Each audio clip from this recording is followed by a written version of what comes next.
Greetings, my fellow YouTubers, and welcome to Big D's Entertainment Rankings and Reviews.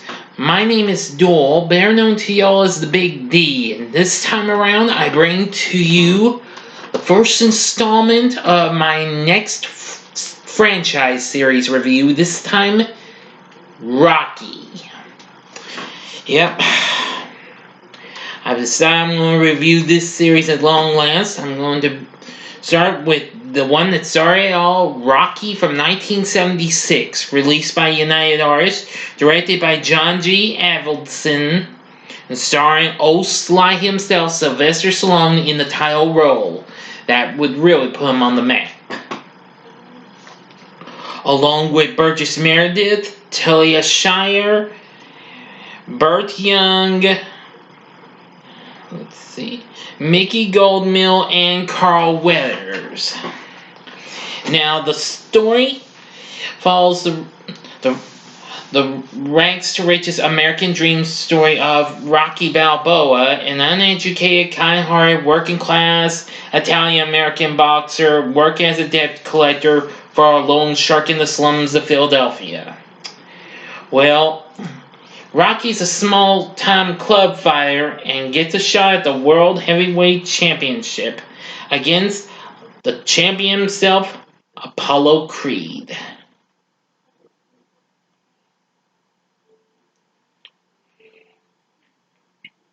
Well, now I'm going to go in and get into the story and what have you. So if you've not seen the movie, stop the video and watch the movie. Now, I'll give you 5 seconds to stop. Okay, you've been warned. If you went through this without watching, shame, shame, shame. But I'm sure a lot of you have seen this movie. Now, and Apollo Creed is, of course, the heavyweight boxing world champion. He announces his plans to hold a title bout in Philadelphia during the upcoming U.S. bicentennial. However, he is informed 5 weeks from the fight date that his scheduled opponent is unable to compete due to an injured hand. So,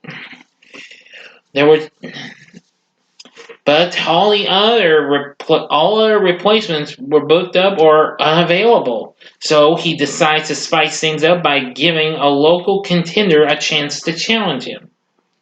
So he selects Rocky Balboa, a journeyman southpaw boxer who fights primarily in small gyms and works as a collector for a loan shark. He meets with promoter George Jurgens under the presumption that Creed is seeking local sparring partners. Well, reluctant at first, he agrees eventually to the fight, which will pay him $150,000. He undergoes several weeks of unorthodox training, such as using sides of beef as punching bags. Then he is later approached by Mickey Goldmill, that's Burgess Meredith's character, an aging former bantamweight boxer. Well, not boxer, but a fighter turned trainer whose gym Rocky frequents, about training him further. Well, Rocky is not willing initially, but he has not shown much interest in helping him before and sees him as a wasted talent, but eventually accepts the offer. And so, elsewhere, Rocky begins to build a romantic relationship with Adrian Panino, that's Talia Shire's character, who is working part-time at a pet store. Well, Adrian's brother, Paulie, that's Burt Young, he becomes jealous of Rocky's success, but Rocky placates him by agreeing to advertise the meatpacking business. So he works for her as part of the upcoming fight, and the night before the fight, a sleepless Rocky visits the Philadelphia Spectrum and begins to lose confidence. So he confesses to Adrian that he does not believe he cannot win, but strives to go the distance against Creed, which no other fighter has done, to prove himself to everyone. So anyway, Rocky does what it takes gets a lot of training and gets set. So apparently, during the training before the fight, we actually hear the main theme song to the movie, Gonna Fly Now, which actually made it to #1 on the Billboard chart the following, in the summer of the following year after the movie came out. Well, and it is a good song. You should know that one. Well, it's a big fight on New Year's Day, and the fight held with Creed making a dramatic entrance dressed as George Washington and then Uncle Sam. So, taking advantage of his overconfidence, Rocky knocks him down in the first round, the first time that Creed has ever been knocked down. Humbled and worried, Creed takes Rocky more seriously for the rest of the fight, though his ego never fully fades. The fight goes on for the full 15 rounds. Both combatants sustain various injuries. Rocky, with hits to the head and swollen eyes, requires his right eyelid to be cut in order to restore his vision. Apollo, with internal bleeding and a broken rib, struggles to breathe. As the fight concludes, Creed's superior skill is countered by Rocky's apparently unlimited ability to absorb punches. And his dogged refusal to go down as the final bell sounds, promised something. As I know that famous line, Creed's like, ain't gonna be no rematch. Ain't gonna be no rematch. Rocky's like, don't want one. So, after the fight, the sportscasters and the audience go wild. So Jurgens announces over the loudspeaker that the fight was the greatest exhibition of guts and stamina in the history of the ring. And Rocky calls out repeatedly for Adrian, who runs down and comes into the ring as Paulie distracts arena security. As Jurgens declares Creed the winner by virtue of a split decision, Adrian and Rocky embrace and perfect their love for each other, not caring about the result of the fight. And that's the end of Rocky.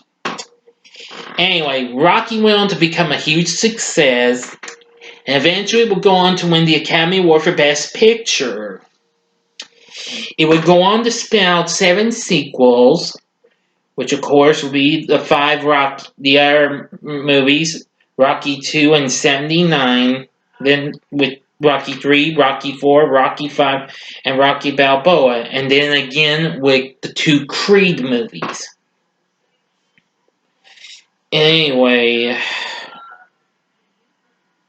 which of course, Stallone wrote 7 of the 8 films and directed 4 of the 6,